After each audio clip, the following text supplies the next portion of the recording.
UAEയുടെ തലസ്ഥാനമായ അബുദാബിയിൽ നിന്നും പ്രവാസ ജീവിതത്തിന്റെ നേർക്കാഴ്ചകളുമായി ഈ ആഴ്ച മുതൽ അഹ്ലൻ അബുദാബി ആരംഭിക്കുന്നു.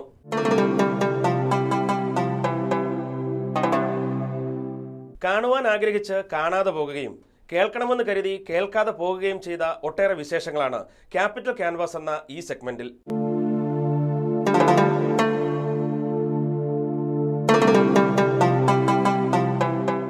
പങ്കെടുത്ത മത്സരങ്ങളിലെല്ലാം സമ്മാനങ്ങൾ നേടുകയും സോപാന സംഗീതത്തിൽ മികവ് തെളിയിക്കുകയും ചെയ്ത ഒരു കൊച്ചു ഗായിക മീനാക്ഷി ജയകുമാർ. ഈ മിടുക്കിയെ പരിചയപ്പെടാം ക്യാപിറ്റൽ ക്യാൻവാസിലൂടെ.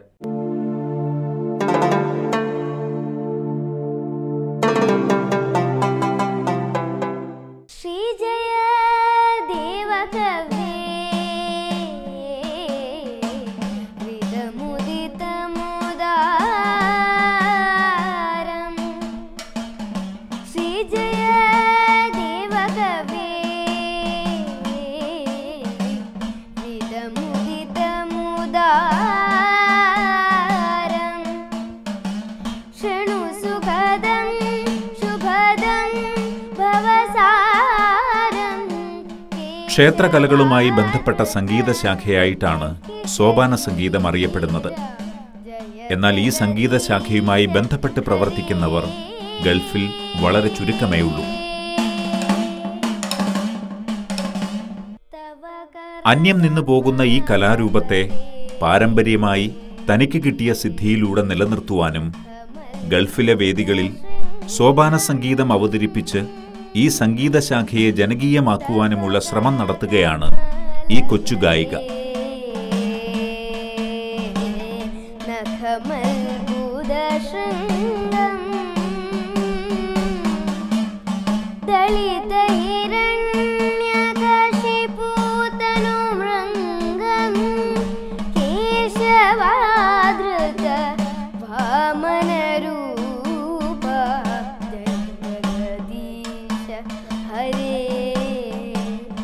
UAEയിലെ വിവിധ കലാമത്സരങ്ങളിൽ പങ്കെടുത്ത് കവിതാലാപനം, ശാസ്ത്രീയ സംഗീതം, ലളിതഗാനം, നാടൻപാട്ട്, മാപ്പിളപ്പാട്ട്, വെസ്റ്റേൺ മ്യൂസിക് തുടങ്ങിയ വിഭാഗങ്ങളിൽ 1ാം സമ്മാനം കരസ്ഥമാക്കിയിട്ടുള്ള മീനാക്ഷിക്ക് സംഗീത അഭിരുചി പാരമ്പര്യമായി കിട്ടിയതാണ്.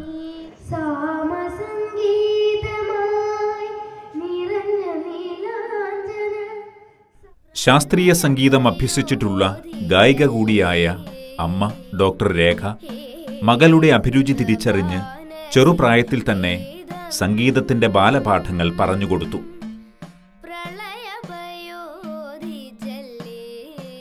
വൈഫ് സംഗീതം പഠിച്ചിട്ടുണ്ട്. അതുകൊണ്ട് തന്നെ ചെറുപ്പം മുതൽ മീനാക്ഷിക്ക് വീട്ടിലിരുത്തി കുറച്ച് പാഠങ്ങളൊക്കെ പഠിപ്പിച്ചിട്ടുണ്ട്. അങ്ങനെ മീനാക്ഷിക്ക് സംഗീതത്തിൽ അഭിരുചി ഉണ്ടെന്ന് മനസ്സിലായി. സത്യത്തിൽ മീനാക്ഷിക്ക് ഇങ്ങനെ സംഗീതത്തിലൊരു അഭിരുചി ഉണ്ട് എന്ന് മനസ്സിലായപ്പോഴാണ് ഞങ്ങളുടെ ഉത്തരവാദിത്തം ശരിക്കും കൂടിയത്. കാരണം അവളെ പഠിപ്പിക്കേണ്ടതും ട്രെയിൻ ചെയ്യിപ്പിക്കേണ്ടതും അത്യാവശ്യമാണെന്ന് തന്നെ തോന്നി. സിനിമാ പാട്ടുകളായാലും ശാസ്ത്രീയ സംഗീതമായാലും മാപ്പിളപ്പാട്ടായാലും കവിതാപാരായണമായാലും എല്ലാം അവൾക്ക് താല്പര്യമുണ്ട്. പിന്നെ പൊതുവേ കലയോടൊരു അഭിരുചിയുള്ള കുടുംബമായിരുന്നു ഞങ്ങളുടേത്.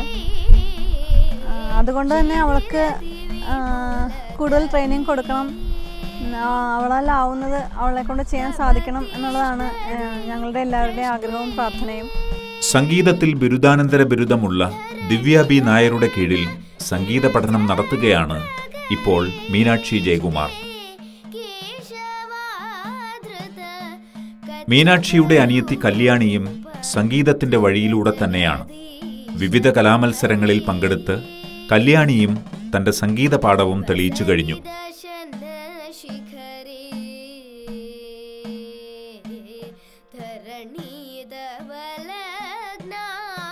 അബുദാബിയിൽ ജോലി ചെയ്യുന്ന പെരുമ്പാവൂർ സ്വദേശി ജയകുമാർ ഡോക്ടർ രേഖ ദമ്പതികളുടെ 2 മക്കളിൽ മൂത്ത കുട്ടിയായ മീനാക്ഷി തന്റെ അമ്മയുടെ ചിറ്റയും അഷ്ടപതി ഗായികയുമായ ശ്രീമതി രമാ വിജയൻ പാടിയിരുന്ന ഗീതാ ഗോവിന്ദത്തിലെ വരികൾ ഹൃദിസ്ഥമാക്കി.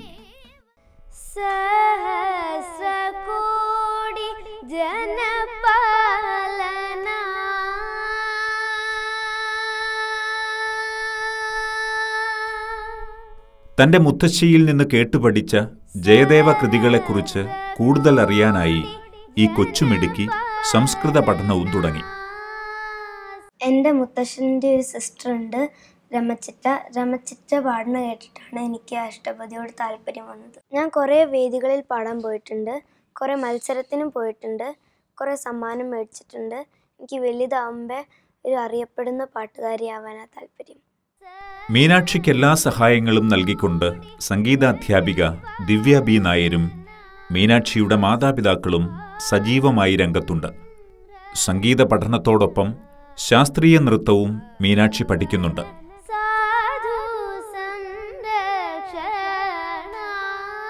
പാഠ്യവിഷയങ്ങളിലും നല്ല മാർക്ക് വാങ്ങുന്ന മീനാക്ഷി പഠനത്തോടൊപ്പം കലാപരമായ പ്രവർത്തനങ്ങളിലും സജീവമായി സ്കൂളിലെയും സാംസ്കാരിക സംഘടനകളുടെയും മത്സരങ്ങളിലും പങ്കെടുക്കുന്നു.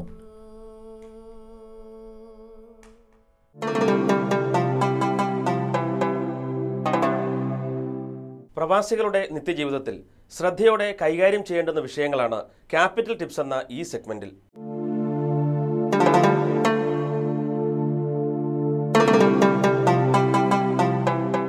ഗൾഫിലെ കാലാവസ്ഥാ വ്യതിയാനങ്ങളിൽ എടുക്കേണ്ടതായ ആരോഗ്യ സംബന്ധമായ മുൻകരുതലുകളെക്കുറിച്ച് അബുദാബി യൂണിവേഴ്സൽ ഹോസ്പിറ്റലിലെ general practitioner doctor Niyas Khalid capital ടിപ്സിൽ.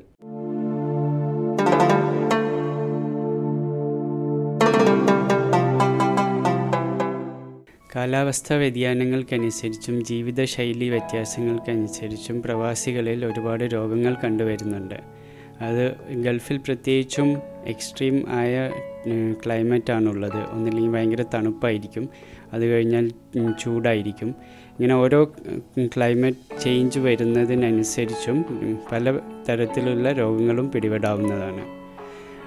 ഇപ്പോൾ പ്രത്യേകിച്ചും തണുപ്പ് കാലമായതിനാൽ ഒരുപാട് viral fever, flu, allergy, asthma അങ്ങനെ പല രോഗങ്ങളും ഇപ്പോൾ കൂടുതലായിട്ട് കണ്ടുവരുന്നുണ്ട്. ഈ തണുപ്പ് കാലത്ത് തന്നെ അതുപോലെ തന്നെ പ്രത്യേകിച്ച് കുട്ടികളിലാണ് കൂടുതലായിട്ട് ഫ്ലൂ, ശ്വാസതടസ്സം, ടോൺസിലൈറ്റിസ്, ഫാരിഞ്ചൈറ്റിസ്, ഇൻഫെക്ഷൻസ് മുതലായ അങ്ങനെ പല രോഗങ്ങളും കണ്ടുവരുന്നു. പിന്നെ വലിയവരിലാണെങ്കിൽ പ്രത്യേകിച്ച് സ്ത്രീകൾ വെള്ളം കുടിക്കാത്തതിൻ്റെ പേരിൽ യൂറിനറി ട്രാക്ട് ഇൻഫെക്ഷൻ,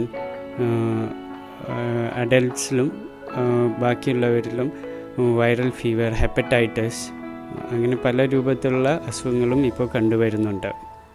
കൂടുതലും തണുപ്പ് കാലത്ത് ഭക്ഷണ കാര്യത്തിലും നമ്മൾ വെള്ളം കുടിക്കുന്ന ഫ്ലൂയിഡ് ഇൻടേക്കിൻ്റെ കാര്യത്തിലും വളരെയധികം ശ്രദ്ധ ചെലുത്തേണ്ടതുണ്ട്. തണുപ്പാകുമ്പോൾ ഭക്ഷണം ഫ്രോസൺ ഐറ്റംസ് അല്ലെങ്കിൽ തണുപ്പായ ഫുഡ് കഴിച്ചിട്ടാണ് കുട്ടികൾ കൂടുതലും ഫാരിഞ്ചൈറ്റിസ്, ടോൺസിലൈറ്റിസ് മുതലായ പ്രോബ്ലംസ് കൂടുതലായിട്ട് കണ്ടുവരുന്നത്.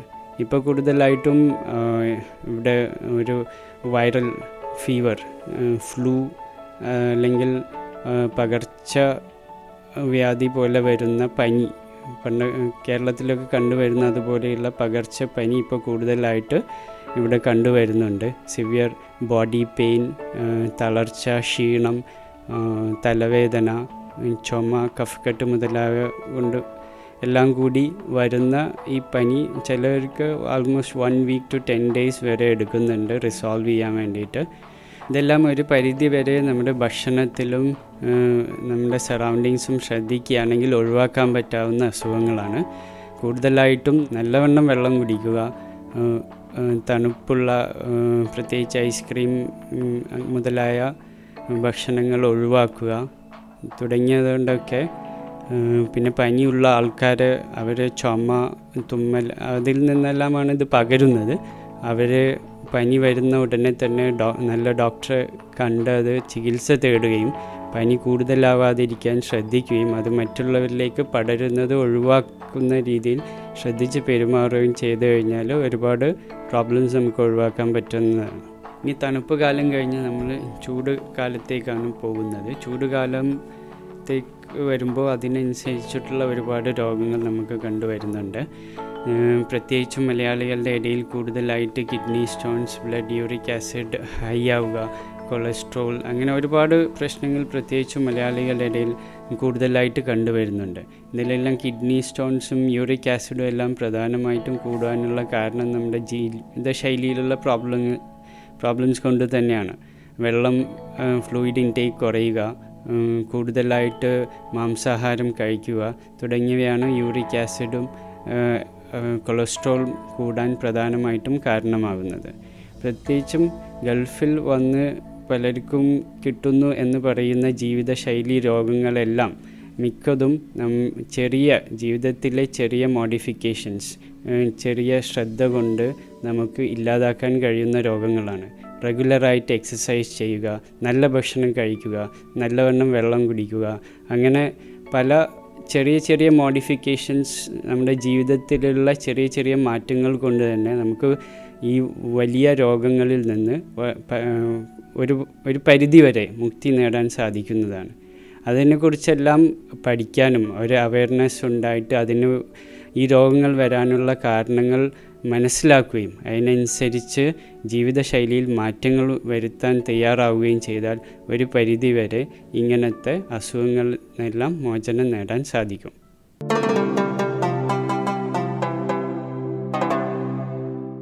ആധുനിക നഗര ജീവിത ശൈലിയെക്കുറിച്ചും രീതികളെക്കുറിച്ചുമാണ് ക്യാപിറ്റൽ ലൈഫ് എന്ന ഈ സെഗ്മെന്റിൽ.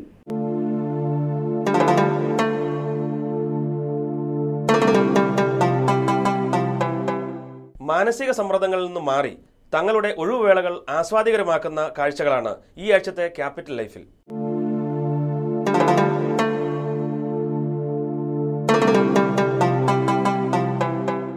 അബുദാബിയിൽ നിന്നും അലൈനിലേക്കുള്ള യാത്രാമധ്യയാണ് അൽ വത്ബ ഫാമിലി പാർക്ക്. നഗരത്തിന്റെ തിരക്കുകളിൽ നിന്നും മാറി കുടുംബങ്ങൾക്ക് ഒത്തുകൂടുവാനും കൊച്ചു കൊച്ചു സന്തോഷങ്ങൾ പങ്കുവയ്ക്കുവാനുമുള്ള ഒരു സ്ഥലമാണ് ഇത്തരം പാർക്കുകൾ. വാരാന്ത്യത്തിലെ ഇത്തരം ഒരു കുടുംബ കൂട്ടായ്മയിലേക്കാണ് ക്യാപിറ്റൽ ലൈഫ് ഇന്ന് കടന്നു ചെല്ലുന്നത്.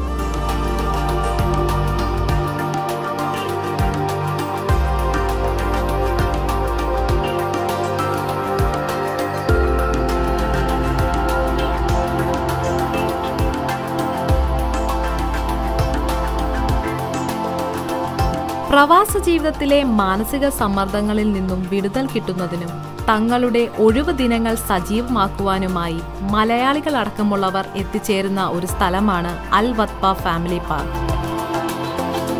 തലസ്ഥാന നഗരിയിൽ നിന്നും അലൈനിലേക്കുള്ള യാത്രാമധ്യയാണ് അൽ വത്ബ ഫാമിലി പാർക്ക്.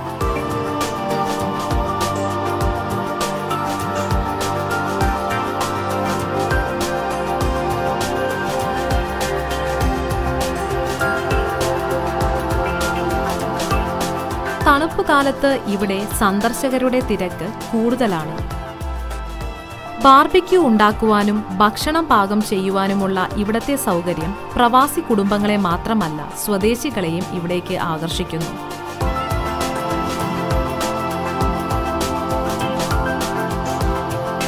ഇത് മാത്രമല്ല, കുട്ടികൾക്കായി പ്രത്യേക പാർക്കും കളിസ്ഥലങ്ങളും അൽ വത്ബ ഫാമിലി പാർക്കിനോട് ചേർന്നുണ്ട്.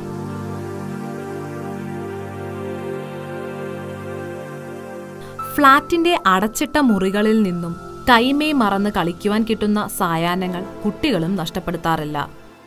വീക്കെൻഡ് ആവാൻ വേണ്ടി നമ്മളിങ്ങനെ നോക്കിയിരിക്കും. ഇങ്ങനത്തെ ഔട്ടിങ്സിലൊക്കെ പോകുമ്പോൾ എല്ലാവരും കൂടെ ഒത്തുകൂടുമ്പോൾ നല്ല പ്രത്യേക സന്തോഷം, ഒരു ഭയങ്കര രസകരമാണ്. വാരാന്ത്യത്തിൽ സ്ഥിരമായി ഇവിടെ വന്ന് സമയം ചിലവിടുന്നവർ നിരവധിയുണ്ട്. ഒഴിവ് ദിവസങ്ങളിൽ കുടുംബങ്ങൾ ഇതുപോലെ ഒത്തുകൂടുകയും അവിടെ തന്നെ ഭക്ഷണം പാചകം ചെയ്ത് കഴിക്കാറുമാണ് പതിവ്. അതിനുവേണ്ടി ഇവർ വീട്ടിൽ നിന്നും ആട്, കോഴി, പോത്ത് എന്നിവയുടെ മാംസം ചെറിയ കഷ്ണങ്ങളാക്കി കൊണ്ടുവരികയും അതിൽ മസാല പുരട്ടി കനലിന് മുകളിൽ വെച്ച് ചുട്ട് കഴിക്കുകയും ചെയ്യാറാണ് പതിവ്.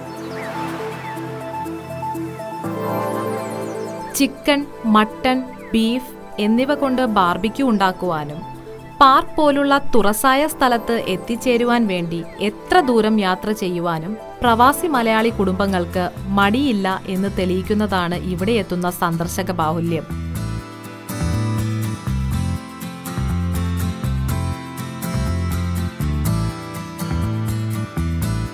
ഫ്ലാറ്റ് ജീവിതത്തിലും തിരക്കിട്ടുള്ള ദിവസങ്ങളിലും ഒന്ന് മാറി ഒരു ദിവസം റിലാക്സ് ചെയ്യുന്നത് ഞങ്ങളിങ്ങനെ ഇവിടെ വന്ന് ബാർബിക്യൂയും ഫുഡ് പ്രിപ്പയർ ചെയ്യുന്ന ഫാമിലിയായിട്ട് വന്ന് ഈ തണുപ്പ് കാലം ആയിക്കഴിഞ്ഞാൽ ഞങ്ങളുടെ ഒരു മേജർ ആക്ടിവിറ്റി എന്ന് വേണമെങ്കിൽ പറയാം.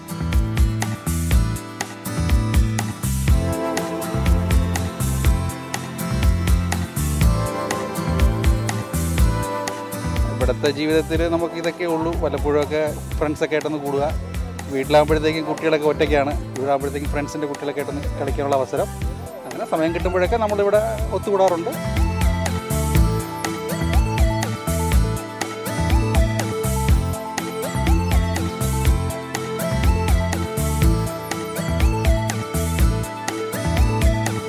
തണുപ്പ് കാലത്ത് ഞങ്ങൾ നോർമലി എല്ലാ weekends will try for all weekends. പക്ഷേ മോസ്റ്റ് ഓഫ് ദ വീക്കെൻഡ്സ് നമുക്ക് ചെയ്യാൻ പറ്റുന്ന ഒരു കാര്യമില്ല. പിള്ളേർക്ക് പാർക്കിലും കളിക്കാം, നമുക്ക് ബാർബിക്യൂ ചെയ്യാം. ഒരു 5 to 6 hours അങ്ങനെ എൻജോയ് ചെയ്യുന്ന ഒരു കാര്യമാണ് നമ്മൾ.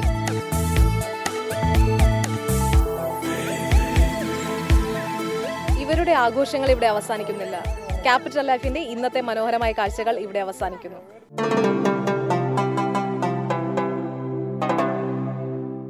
ഓരോ ആഴ്ചയിലെയും അബുദാബിയിലെ പ്രധാന വാർത്തകളെ വിശകലനം ചെയ്യുന്നു ക്യാപിറ്റൽ ന്യൂസ് എന്ന ഈ സെഗ്മെന്റിൽ.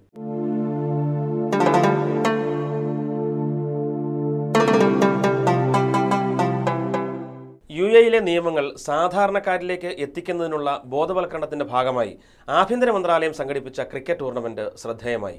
ഇന്ത്യ, ശ്രീലങ്ക, ബംഗ്ലാദേശ്, പാകിസ്ഥാൻ എന്നീ രാജ്യങ്ങളിലെ തൊഴിലാളികൾ പങ്കെടുത്ത cricket tournament Abu Dhabi Zayed cricket സ്റ്റേഡിയത്തിൽ നടന്നു. സുരക്ഷാ ബോധവൽക്കരണത്തിന്റെ ഭാഗമായിട്ടാണ് അബുദാബി കമ്മ്യൂണിറ്റി പോലീസും UAE എക്സ്ചേഞ്ചും സംയുക്തമായി ഈ ക്രിക്കറ്റ് ടൂർണമെന്റ് സംഘടിപ്പിച്ചത്. രാജ്യത്തെ നിയമങ്ങൾ അനുസരിക്കേണ്ടതിന്റെ പ്രാധാന്യം വിദേശികളിലേക്ക് എത്തിക്കുവാൻ 1 മില്യൺ ലഘുലേഖകൾ 6 ഭാഷകളിലായി പ്രസിദ്ധീകരിച്ചിരുന്നുവെന്നും ഇതിന് നല്ല പ്രതികരണം ലഭിച്ചതിനെ തുടർന്നാണ് ഇത്തരമൊരു ടൂർണമെന്റ് സംഘടിപ്പിച്ചത് എന്നും പരിപാടിയെക്കുറിച്ച് വിശദീകരിച്ചുകൊണ്ട് Abu Dhabi community police director lieutenant colonel Mubarak Awad bin Muhairam പറഞ്ഞു. അതോടൊപ്പം തന്നെ ആഭ്യന്തര മന്ത്രാലയത്തിന്റെ അറിയിപ്പുകളും ബോധവൽക്കരണ നടപടികളും വിവിധ ഭാഷകളിലെ മാധ്യമങ്ങളിലൂടെ ജനങ്ങളിലേക്ക് എത്തിക്കുന്ന മാധ്യമപ്രവർത്തകരെ അദ്ദേഹം അഭിനന്ദിച്ചു. ഈ രാജ്യത്ത് ജീവിക്കുമ്പോൾ ഇവിടുത്തെ നിയമങ്ങൾ അനുസരിക്കേണ്ടതിന്റെ പ്രാധാന്യം വിദേശികളിലേക്ക് എത്തിക്കുവാൻ വിവിധ രാജ്യങ്ങളിലെ ജനങ്ങൾ ഏറെ ബന്ധപ്പെടുന്ന പണമിടപാട് സ്ഥാപനമായതുകൊണ്ട് തന്നെ UAE എക്സ്ചേഞ്ച് വഴി സുരക്ഷാ സന്ദേശങ്ങൾ പൊതുജനങ്ങളിലേക്ക് എളുപ്പത്തിൽ എത്തിക്കുവാൻ സഹായകരമാകുന്നുണ്ട് എന്നും ഇതിന് ലേബർ ക്യാമ്പുകളിൽ നിന്നുപോലും നല്ല പ്രതികരണമാണ് കിട്ടുന്നത് എന്നും CEO സുധീർ കുമാർ ഷെട്ടി പറഞ്ഞു. മത്സരത്തിൽ പങ്കെടുത്ത 4 രാജ്യങ്ങളുടെയും ദേശീയ ടീമിലെ ഓരോ കളിക്കാർ ടീമുകളുടെ ബ്രാൻഡ് അംബാസഡർമാരായി. ദേശീയ ക്രിക്കറ്റ് മുൻ താരങ്ങൾ ഇന്ത്യയുടെ EIS പ്രസന്ന, പാകിസ്ഥാന്റെ ജലാലുദ്ദീൻ, ശ്രീലങ്കയുടെ രമേഷ് കലുവിതരണ എന്നിവർ ഇതിനോടനുബന്ധിച്ച് നടന്ന വാർത്താ സമ്മേളനത്തിൽ സംബന്ധിച്ചു. ഇന്ത്യയും ശ്രീലങ്കയും തമ്മിൽ നടന്ന ഫൈനൽ മത്സരത്തിൽ ശ്രീലങ്കയെ തകർത്ത് ഇന്ത്യൻ 11 കിരീടം നേടി. 38 റൺസിനാണ് ലങ്കയെ ഇന്ത്യ പരാജയപ്പെടുത്തിയത്. വിവിധ സ്റ്റേജുകളിലും കോർട്ടിലും കാണികൾക്ക് ആവേശം പകർന്ന് സംഘനൃത്തങ്ങൾ അരങ്ങേറി. ഇന്ത്യൻ എംബസി സാംസ്കാരിക വിഭാഗം ഇസ്ലാമിക് മോണുമെന്റ്സ് ഓഫ് ഇന്ത്യ എന്ന പേരിൽ നടത്തിയ ചിത്രപ്രദർശനം UAEയുടെ ഇന്ത്യൻ അംബാസഡർ TP സീതാറാം ഉദ്ഘാടനം ചെയ്തു. 12ാം നൂറ്റാണ്ട് മുതൽ 19ാം നൂറ്റാണ്ടു വരെ ഇന്ത്യയിൽ നിർമ്മിച്ച വിവിധ ഇസ്ലാമിക വാസ്തുവിദ്യകളുടെ ചിത്രങ്ങൾ പ്രമുഖ ഫോട്ടോഗ്രാഫറായ ബിനോയ് കെ ബഹൽ പകർത്തിയതാണ് ഇവിടെ പ്രദർശിപ്പിച്ചിരിക്കുന്നത്. മുഗൾ ഭരണകാലത്ത് നിർമ്മിച്ച കെട്ടിടങ്ങളും ഗുജറാത്ത്, കശ്മീർ, കർണാടക, ആന്ധ്രാപ്രദേശ് എന്നിവിടങ്ങളിലെ ചരിത്രപ്രസിദ്ധമായ പള്ളികളുടെയും ദർഗകളുടെയും ചിത്രങ്ങളും അറബ് രാജ്യക്കാർക്ക് കൂടി മനസ്സിലാകുന്നതിന് അറബി ഭാഷയിലും വിവരണങ്ങൾ നൽകിയിട്ടുണ്ട്. നമ്മുടെ സാംസ്കാരിക പാരമ്പര്യം വിദേശികൾക്ക് കൂടി പകർന്നു നൽകുന്നതിനായിട്ടാണ് ഇങ്ങനെ ഒരു പരിപാടി സംഘടിപ്പിച്ചത്. അബുദാബി ഇന്ത്യൻ ഇസ്ലാമിക് സെന്ററിൽ 10 ദിവസം നീണ്ടു നിൽക്കുന്ന പ്രദർശനത്തിന് ശേഷം ഈ ചിത്രങ്ങൾ ഷെയ്ഖ് സായിദ് ഗ്രാൻഡ് മസ്ജിദിലെ ലൈബ്രറിയിലേക്ക് സമ്മാനിക്കും. ഇസ്ലാമിക വാസ്തുശില്പങ്ങളാൽ സമ്പന്നമായ ലോകരാജ്യങ്ങളിൽ പ്രഥമ സ്ഥാനമുള്ള രാജ്യമാണ് ഇന്ത്യ എന്ന് അംബാസിഡർ TP സീതാറാം പറഞ്ഞു. ഇന്ത്യൻ സ്ഥാനപതി കാര്യാലയത്തിലെ സാംസ്കാരിക വിഭാഗം secretary Muhammad Khaliq, Indian Islamic centre president P Bavahaji, India social centre president D Natarajan, Islamic centre മുൻ വൈസ് പ്രസിഡന്റ് മൊയ്തു ഹാജി കടന്നപ്പള്ളി തുടങ്ങിയവരും ഉദ്ഘാടന ചടങ്ങിൽ പങ്കെടുത്തു. അബുദാബിയിലെ വില്ല സ്കൂളുകൾ അടച്ചുപൂട്ടാനുള്ള അടക്കിന്റെ നിർദ്ദേശത്തെ തുടർന്ന് നിർത്തലാക്കിയ സ്കൂളുകൾ മുസഫയിൽ തുറന്ന് പ്രവർത്തനം ആരംഭിക്കും. വിദ്യാർത്ഥികളുടെ സുരക്ഷയെ മുൻനിർത്തി വില്ലകളിൽ പ്രവർത്തിക്കുന്ന സ്കൂളുകളുടെ പ്രവർത്തനം അവസാനിപ്പിക്കാൻ നിർദ്ദേശം നൽകിയ അബുദാബി എഡ്യൂക്കേഷൻ കൗൺസിൽ കുട്ടികളുടെ പഠനം നിലയ്ക്കാതിരിക്കാൻ പുതിയ സർക്കാർ സ്കൂൾ അനുവദിച്ചു. ഷൈനിങ് സ്റ്റാർ ഇന്റർനാഷണൽ സ്കൂൾ എന്ന പേരിൽ മുസഫ 12ലാണ് മോഡൽ സ്കൂളിന് സമീപം സർക്കാർ സ്കൂൾ കെട്ടിടം അനുവദിച്ചത്. ഏപ്രിൽ അവസാന വാരം മുതൽ ഈ സ്കൂൾ മുസഫയിൽ പ്രവർത്തിച്ചു തുടങ്ങും. അബുദാബി ഇന്ത്യൻ ഇസ്ലാഹി ഇസ്ലാമിക് സ്കൂളിലെയും ലിറ്റിൽ ഫ്ലവർ സ്കൂളിലെയും 1400ഓളം വിദ്യാർത്ഥികളുടെ പഠനം ഉറപ്പാക്കുന്നതിനായിട്ടാണ് ഈ നടപടി. കുട്ടികൾക്ക് അവർ പഠിച്ചിരുന്ന സ്കൂളിൽ ലഭിച്ചിരുന്ന സൗകര്യങ്ങൾ തുടരുന്നതിന്റെ ഭാഗമായി അധ്യാപകരെയും പുതിയ മാനേജ്മെന്റ് ഏറ്റെടുക്കും. പുതിയ സ്കൂളുമായി ബന്ധപ്പെട്ട വിശദ വിവരങ്ങൾ ഏതാനും ദിവസങ്ങൾക്കുള്ളിൽ ഇമെയിൽ മുഖേന രക്ഷിതാക്കളെ അറിയിക്കും. വിദ്യാർത്ഥികളുടെ സുരക്ഷ ഉറപ്പുവരുത്താൻ അബുദാബി എഡ്യൂക്കേഷൻ കൗൺസിൽ സ്വകാര്യ സ്കൂളുകൾക്ക് കർശന നിർദ്ദേശം നൽകി. സ്കൂൾ കെട്ടിടങ്ങളുടെ സുരക്ഷിതത്വം, യാത്രാ സുരക്ഷിതത്വം, ആരോഗ്യകരമായ ഭക്ഷണരീതി ഉറപ്പുവരുത്തൽ തുടങ്ങിയ കാര്യങ്ങളിൽ സ്കൂൾ അധികൃതർ പാലിക്കേണ്ടതായ കർശന നിബന്ധനകളെ ഓർമ്മിപ്പിച്ചുകൊണ്ടാണ് ഏപ്രിൽ ആദ്യവാരത്തിൽ സ്കൂൾ തുറക്കുന്നതിന് മുന്നോടിയായി നടത്തിയ ശില്പശാലയിൽ എഡ്യൂക്കേഷൻ കൗൺസിൽ സ്കൂളുകൾക്ക് സുരക്ഷാ നിർദ്ദേശങ്ങൾ നൽകിയത്. മിതമായ നിരക്കിൽ സുരക്ഷിതവും ഉയർന്ന നിലവാരത്തിലുമുള്ളതുമായ യാത്ര വിദ്യാർത്ഥികൾക്കായി ലഭ്യമാക്കേണ്ടതുണ്ട്. യാത്രയിലെ സുരക്ഷിതത്വത്തെക്കുറിച്ച് കുട്ടികളിൽ ബോധവൽക്കരണം നടത്തണം. രക്ഷിതാക്കളുമായി ബസ്സുകളുടെ സമയക്രമത്തെക്കുറിച്ചും ഫീസ് നിരക്ക്, റൂട്ട് തുടങ്ങിയ കാര്യങ്ങളെക്കുറിച്ചും കൃത്യമായ ആശയവിനിമയം നടക്കണം. വാഹനങ്ങളുടെ ഇൻഷുറൻസ് പരിരക്ഷ ഉറപ്പുവരുത്തേണ്ടതും സ്കൂളുകളുടെ ചുമതലയാണെന്ന് ശില്പശാലയിൽ അറിയിച്ചു. കുട്ടികൾക്കിടയിലും സ്കൂൾ ജീവനക്കാർക്കിടയിലും ആരോഗ്യകരമായ ഭക്ഷണശീലം വളർത്തേണ്ടതുണ്ട്. ശുചിത്വത്തെക്കുറിച്ചും സ്കൂളിൽ ബോധവൽക്കരണം നടത്തണം. സ്കൂൾ പ്രവർത്തന സമയങ്ങളിൽ നഴ്സിന്റെ സേവനം നിർബന്ധമാണ്. നിരീക്ഷണ ക്യാമറ അടക്കമുള്ള സുരക്ഷാ സംവിധാനങ്ങൾ കുറ്റമറ്റതായിരിക്കണം. എങ്കിലും ക്ലാസ് മുറികളിലും വാഷ്റൂമുകളിലും ലോക്കറുകളിലും നിരീക്ഷണ ക്യാമറകൾ സ്ഥാപിക്കാൻ പാടില്ല എന്നും കൗൺസിൽ വ്യക്തമാക്കി. കുട്ടികളുടെ ആരോഗ്യം, സുരക്ഷ, കെട്ടിടങ്ങളുടെ ഗുണനിലവാരം, വാഹനങ്ങളുടെ നിലവാരം ഉറപ്പുവരുത്തൽ, ബസ് സൂപ്പർവൈസർമാർ അടക്കമുള്ള ജീവനക്കാരെ നിയോഗിക്കൽ തുടങ്ങിയവ ശില്പശാലയിൽ ചർച്ച ചെയ്തു. UAE-യിലെ ഇന്ത്യൻ സ്കൂളുകളിൽ ഏപ്രിൽ 1 മുതൽ പുതിയ അധ്യയന വർഷത്തിന് തുടക്കമായി. UAE-യിലെ ഇന്ത്യൻ സ്കൂളുകളിൽ പുതിയ അധ്യയന വർഷത്തിന് ഏപ്രിൽ 1 തുടക്കമായി. പുത്തൻ വസ്ത്രങ്ങളും പുസ്തകങ്ങളുമായി അബുദാബിയിലെ സ്കൂളുകളിലെത്തിയ കുരുന്നുകൾ ആവേശത്തിലാണ്. നാട്ടിലേതിനേക്കാൾ 2 മാസം മുമ്പാണ് ഗൾഫിൽ അധ്യയന വർഷം തുടങ്ങുന്നത്. CBSE കേരള സിലബസ് സ്കൂളുകളും ഇതിൽപ്പെടുന്നു. ഏകദേശം 2 ലക്ഷത്തോളം വിദ്യാർത്ഥികളാണ് ഈ വർഷം സ്കൂളുകളിൽ എത്തിയിരിക്കുന്നത്.